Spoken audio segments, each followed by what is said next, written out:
Hey everyone. Never thought I'd be writing something like this, but here I am. I've been lurking on this subreddit for a while now, and reading other people's stories always made me feel like my life was pretty smooth. I mean, sure, my wife Allison and I had our ups and downs like any couple, but nothing out of the ordinary. Until now. A little about myself.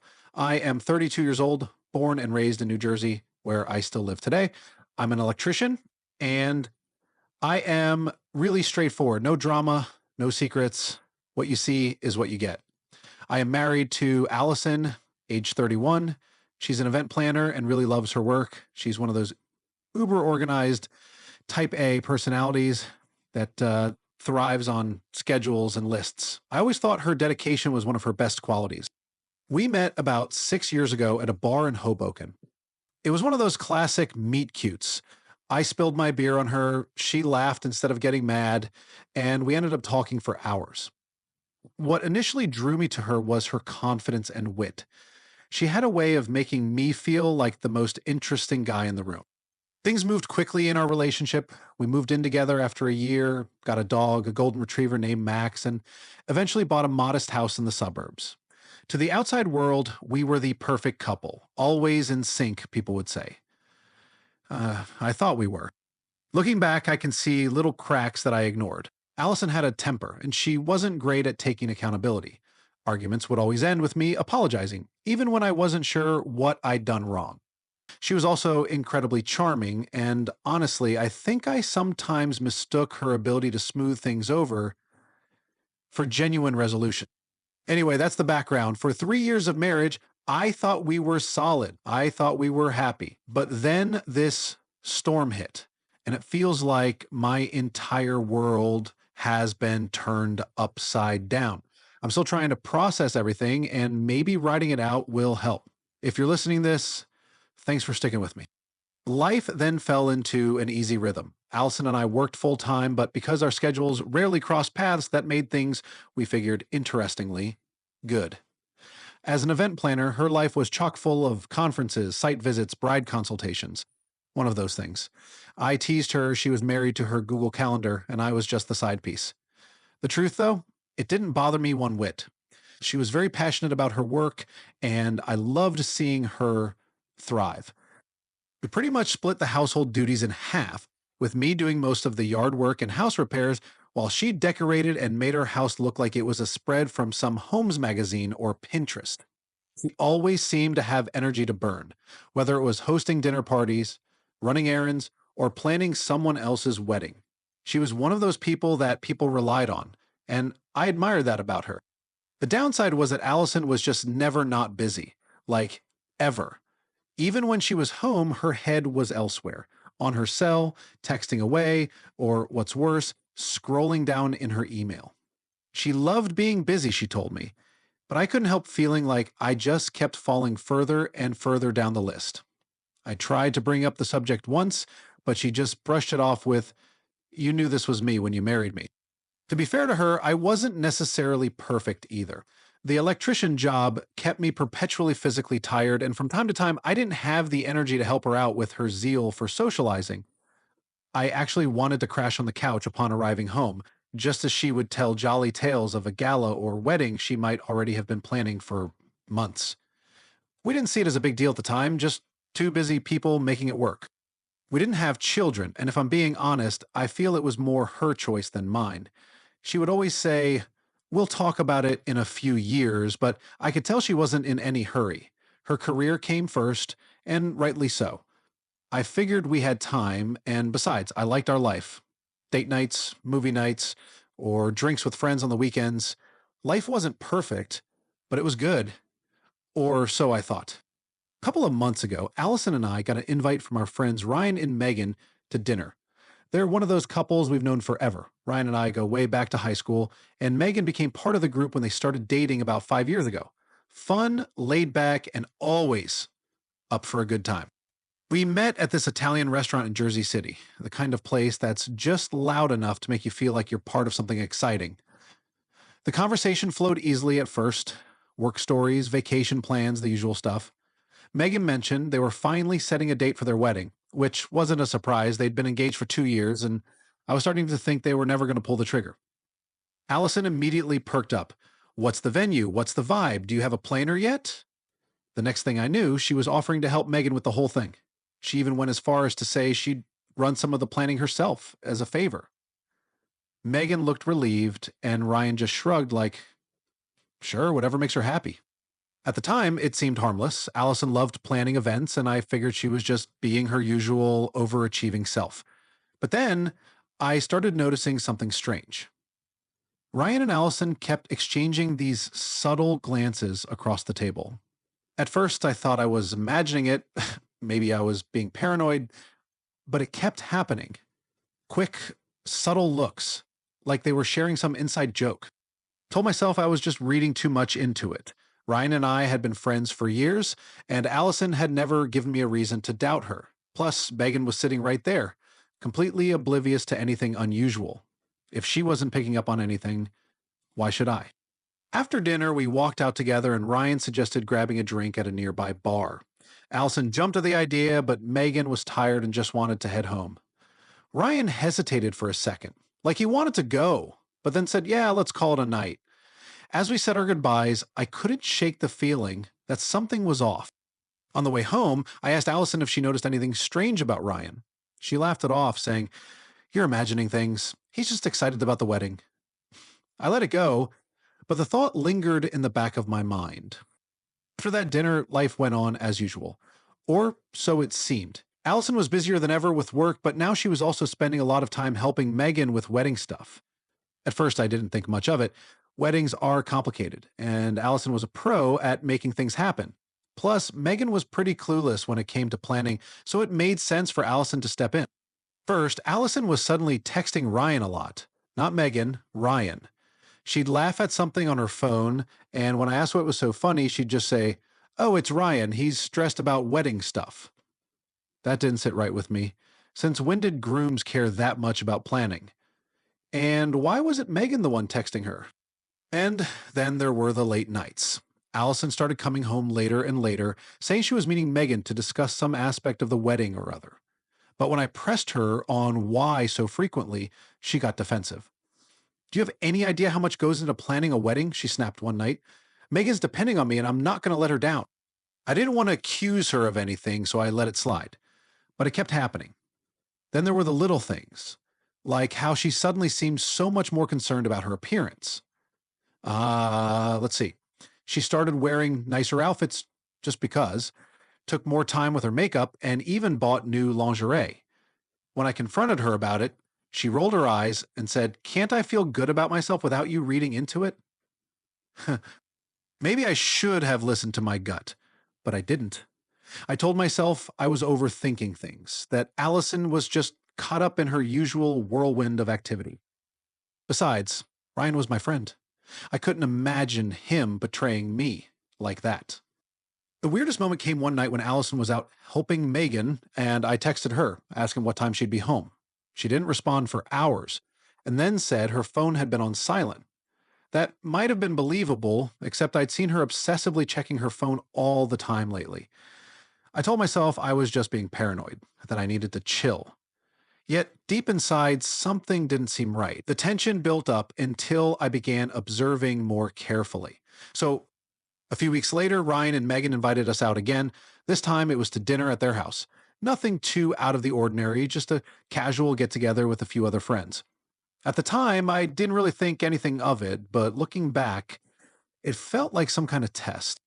It started out normal enough anyway. Megan was running around the kitchen trying to get everything perfect, with Ryan playing host. Allison, of course, had jumped in to help with the setup, which seemed to annoy Megan. Relax, Allison, she said, half laughing, but with an edge. You're not planning this dinner, too. Ryan laughed it off and gave Megan a quick peck on the cheek, but I noticed the way Allison tensed up for just a second. It was subtle, but it was there. As the night wore on, I couldn't shake the feeling that I was stuck in some play, and everyone else knew their lines but me. Allison and Ryan were joking around like they'd been close forever, and Megan still seemed a bit distracted, like her mind was elsewhere. At one point, Allison and Ryan disappeared into the kitchen together to grab more wine. It seemed innocent enough on the surface, but they didn't come back for longer than the task should have taken. When they returned, Allison looked a little flushed, and Ryan wouldn't quite meet my eyes. I wanted to ask what they'd been talking about, but I didn't want to make a scene. Instead, I just poured myself another drink and tried to ignore the knot forming in my stomach. By the end of the night, I was starting to feel like I was losing my grip. Every interaction between Allison and Ryan felt loaded, as if there was something unsaid hanging in the air. On the way home, I brought it up. Is it just me, or does Megan seem annoyed with you? I casually asked, testing the waters. Allison rolled her eyes. She's just stressed about the wedding. Honestly, I don't know how Ryan puts up with her. She's been impossible to work with lately. Amy smiled. The comment caught me off guard. I'd never heard Allison talk about Megan like that before. I thought you said you two were close, I said. We are. I'm just saying, she's been a little difficult. She shrugged it off and turned her attention to her phone. Something didn't add up and I didn't push it. I told myself I was just imagining things again, but the uneasiness lingered. I started paying more attention to the little details, trying to figure out what was going on without jumping to conclusions. Fast forward a couple of months, and it was finally Ryan and Megan's wedding day. It was held at one of those classic New Jersey venues in Princeton, sprawling lawns, chandeliers that could blind you, the works. Allison had been buzzing about it for weeks, helping Megan with last-minute details and making sure everything was just perfect. I have to admit, I felt proud of her. She looked stunning in her emerald green dress, and seeing how much effort she'd put into making the day special made me almost forget all the weirdness leading up to it. For a brief moment, I convinced myself I'd been overthinking everything. The ceremony was beautiful, and Megan looked radiant. Ryan, on the other hand, seemed off. He was smiling, but it didn't reach his eyes. I chalked it up to nerves. After all, weddings can be overwhelming, right? Once the ceremony was over, the reception kicked into high gear. Drinks were flowing, the music was pumping, and everyone seemed to be having a great time. Allison was in her element, flitting from table to table, making sure everything was running smoothly. I hung back with some friends, enjoying the open bar and trying not to overanalyze her hyper-involvement. But as the night went on, something started to feel off. Allison kept disappearing. At first, I figured she was just dealing with minor wedding crises, checking on the caterer or helping Megan with her dress, but her absences grew longer and more frequent. "Hey, have you seen Allison?" I asked one of our friends. "Oh, I think she went outside for some air," they said casually. I nodded, but something about the answer didn't sit right. Why wouldn't she tell me if she was stepping out? After about 20 minutes, I decided to look for her. I figured she'd be on the terrace or maybe in the bridal suite with Megan. I checked the obvious places first, but there was no sign of her. That familiar knot in my stomach started twisting tighter.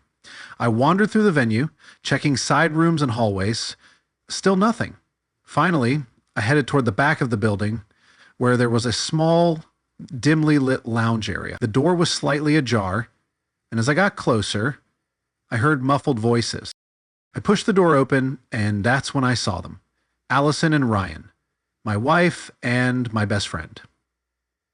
They were tangled up on the couch, completely oblivious to my presence. I froze for what felt like an eternity, my mind struggling to process what my eyes were seeing.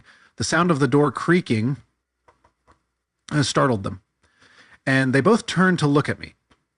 Allison's face went pale, and Ryan scrambled to pull himself together. "Shit, Mike, it's not..." Ryan started, but I didn't let him finish. Time seemed to stand still when I walked in. My heart was pounding so hard I thought it might burst. There they were, Allison, half-dressed, with her hair a mess, and Ryan, equally disheveled, scrambling to zip up his pants. The two people I trusted most in the world were caught in an act I couldn't unsee. "What the f*** is this?" I demanded, my voice louder and sharper than I intended. Allison jumped up, fumbling to straighten her dress. "Mike, it's not what it looks like," she blurted, as if that line had ever worked for anyone caught in the middle of something so blatantly wrong. "Not what it looks like?" I shot back, stepping closer. "I just walked in on you screwing my best friend Allison. What the hell do you think it looks like?" Ryan held up his hands, trying to appear calm. "Man, I can explain." "Explain?" I cut him off, taking another step toward him. I was trembling, anger coursing through me like a fire I couldn't contain. "You're supposed to be getting married today, Ryan. Married." To Megan. What the hell is wrong with you? Allison began crying, dramatic sobs as if she was the one wronged. Mike, please, she begged, reaching out to grab my arm.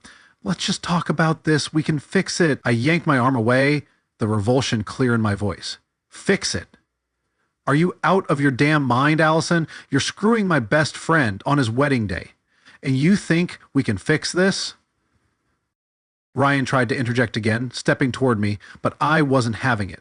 Without thinking, I slapped him across the face so hard that my hand stung. The sound echoed in the small room, and he staggered back, clutching his cheek. That's for Megan, I spat. And for me. You're a piece of shit, Ryan. For a moment, the room was silent. The tension so thick, it was suffocating. All I could hear was the pounding of my own heartbeat. Then, without another word, I turned and stormed out. I knew what I had to do next. I wasn't going to keep this secret for them. Megan deserved to know the truth. I didn't even think as I stormed out of the lounge. My body was running on pure adrenaline and rage, my mind focused on one thing, finding Megan. She needed to know the truth before making the biggest mistake of her life. I spotted her by the bar, laughing with some guests and holding a champagne flute. She looked radiant, so happy, and completely unaware of the devastation about to hit her. My chest tightened, but I couldn't let her marry a man who'd betrayed her like this. Megan, I called out, weaving through the crowd toward her. She turned, her face lighting up. Mike, are you having a good time? The words stung. How could I even start to say this? How do you destroy someone's world without completely breaking them? Can I talk to you for a second? I asked, keeping my voice as steady as I could. Sure, she said cheerfully, setting her glass down and following me to a quieter corner of the room. When we were alone, I hesitated. Her happiness was about to shatter, and it felt like I was holding a bomb, seconds away from exploding. But I had no choice. Megan, I began, my voice low and strained. There's something you need to know about Ryan and Allison. Her smile wavered. What do you mean? I took a deep breath, forcing the words out. I just walked in on them, together, in the lounge. Her expression froze. Together? She repeated faintly, her voice barely a whisper. They were hooking up, I said bluntly. I'm so sorry, Megan. I couldn't let you marry him without knowing. Her face went pale, her lips trembling. You're lying, she said, shaking her head. This can't be true. Ryan wouldn't. He loves me. I wish I were lying, I said, but I saw it myself. Her knees buckled and I caught her just before she fell. Tears streamed down her face as the weight of it all sunk in. Where is he? She choked out. In the lounge, I said quietly. But Megan, you don't have to face him right now. Take a second to breathe. Wait until the end. You will be shocked by the revenge Megan took. She didn't listen. With a sudden, steely resolve, she pulled herself upright and marched toward the lounge, her dress billowing behind her like a storm cloud. I followed at a distance, unsure of what else to do.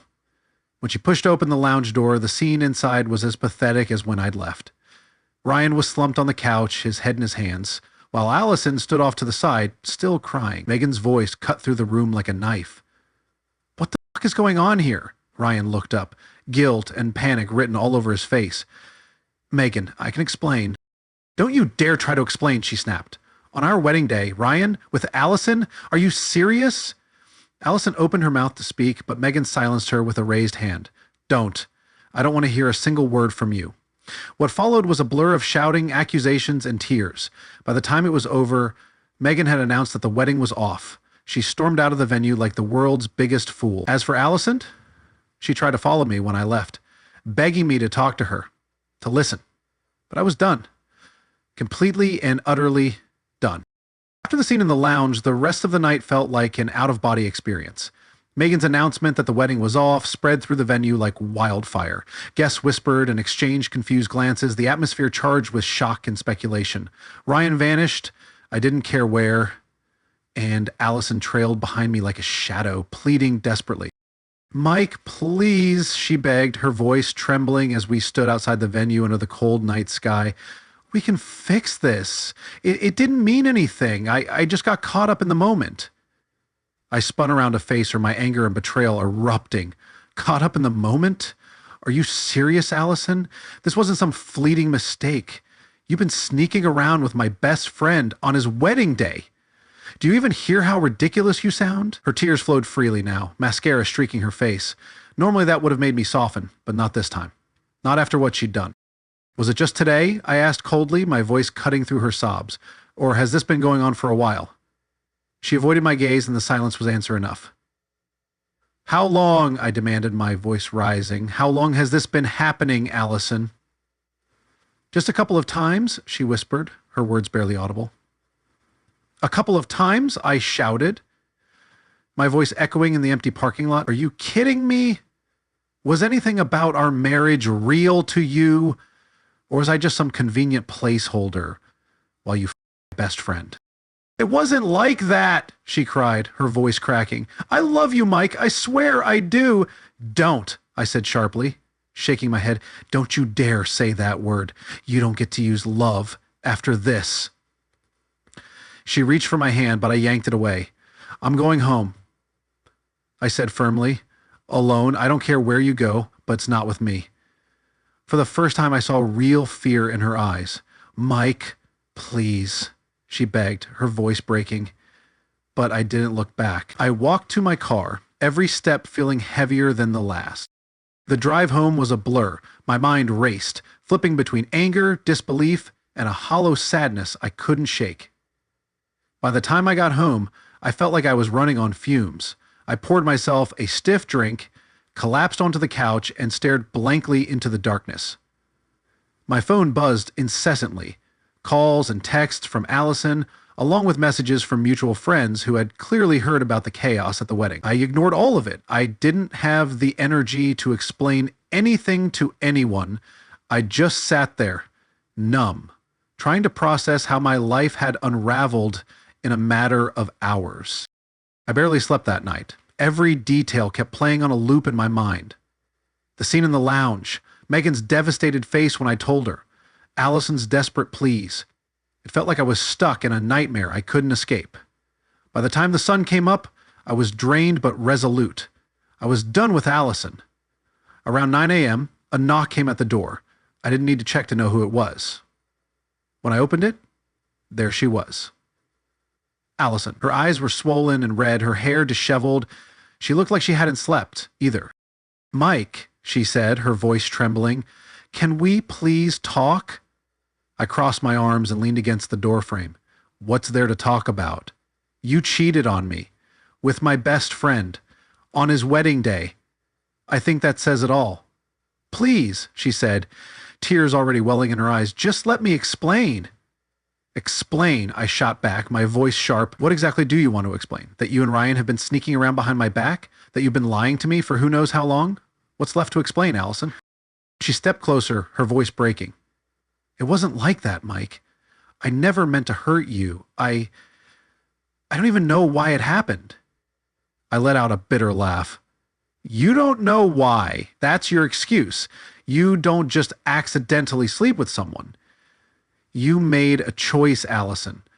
A selfish, disgusting choice. Her gaze dropped to the ground, and she stood there silently for a moment.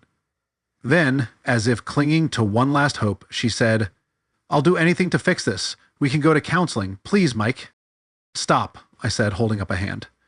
There's no fixing this. You destroyed our marriage the moment you decided to betray me. Counseling can't undo that. Her tears were streaming down her face, but I felt nothing. Not sympathy, not pity, just cold detachment.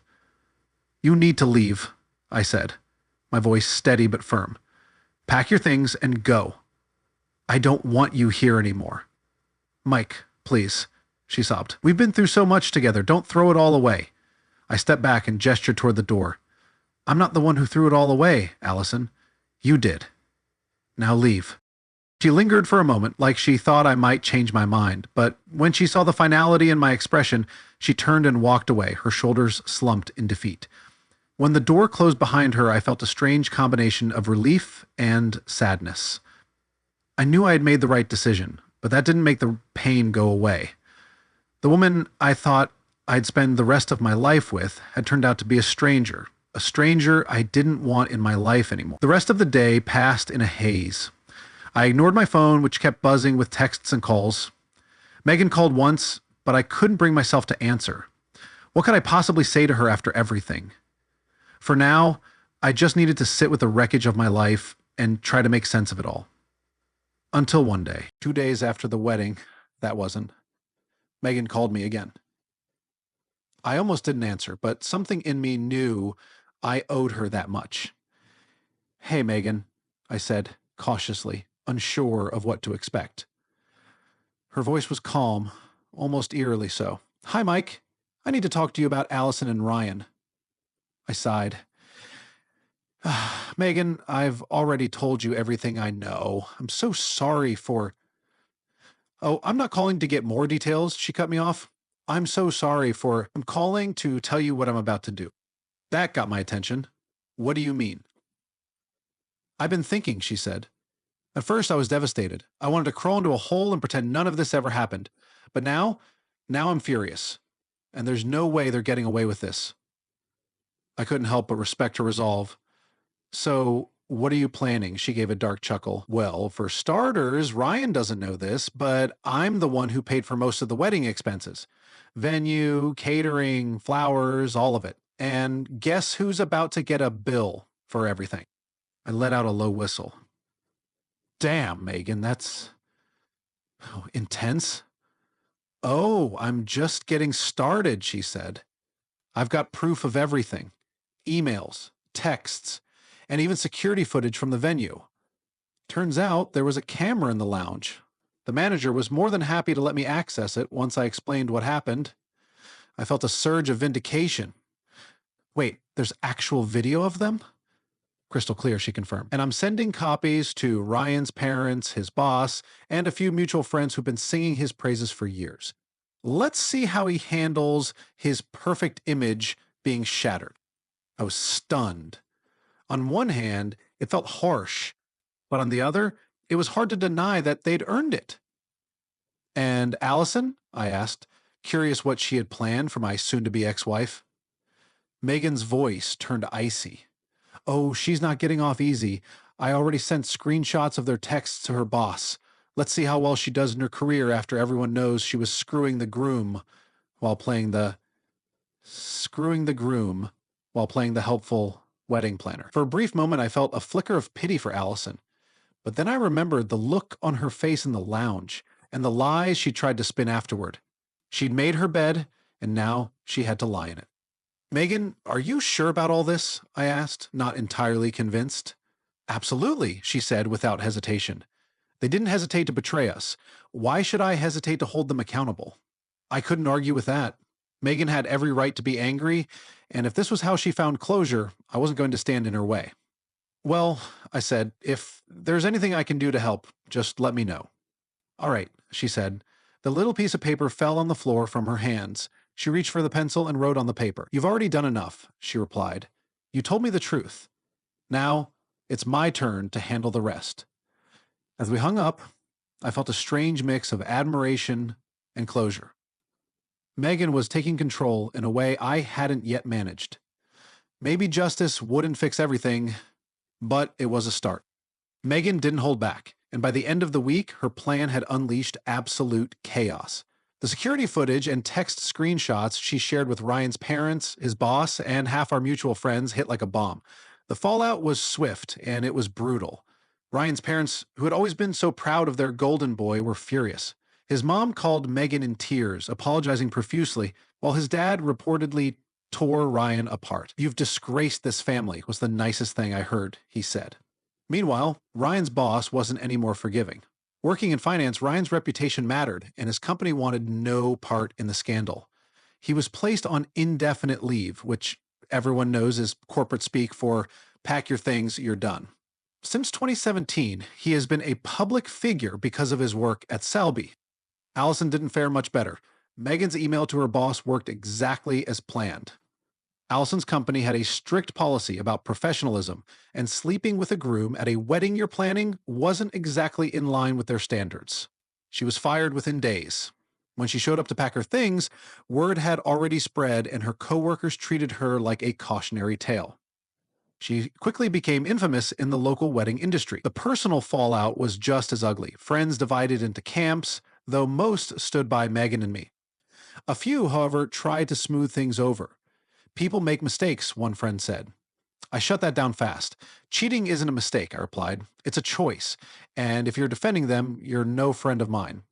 Megan and I stayed in touch, not out of deep friendship, but because we understood each other's pain. She told me that unleashing her plan gave her closure. I'm done crying over him, she said. Now it's about me, my life, my future. As for me, I threw myself into work and started therapy. At first, I wasn't sure it would help, but it turned out to be the best decision I'd made in a long time.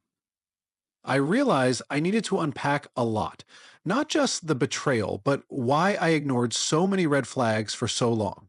Allison tried to contact me a few times, calls, texts, voicemails, begging for a chance to talk, but I ignored everyone. Eventually, she gave up and moved out of the house for good. Last I heard, she was living with her sister and trying to rebuild her life. Good luck with that. Here's the thing. Getting cheated on is devastating. It's humiliating, infuriating, and soul crushing all at once. But it's also clarifying. It forces you to reevaluate your life and focus on what truly matters. You're reading this and you've been where I was. Here's my advice. Trust your gut. If something feels wrong, don't ignore it. Those instincts are there for a reason. Demand honesty and respect. Never let anyone convince you you're overreacting or ask you to settle for less. Take care of yourself. Whether it's therapy, leaning on friends, or finding a new passion, prioritize your healing. You're stronger than you think. I'm still working on myself, but I know I'll come out of this stronger. As for Allison and Ryan, they can have each other. Let them deal with the mess they've made. I'm moving forward to better things. Thank you for watching His Crazy Story Isn't. Please subscribe and check other stories. Goodbye.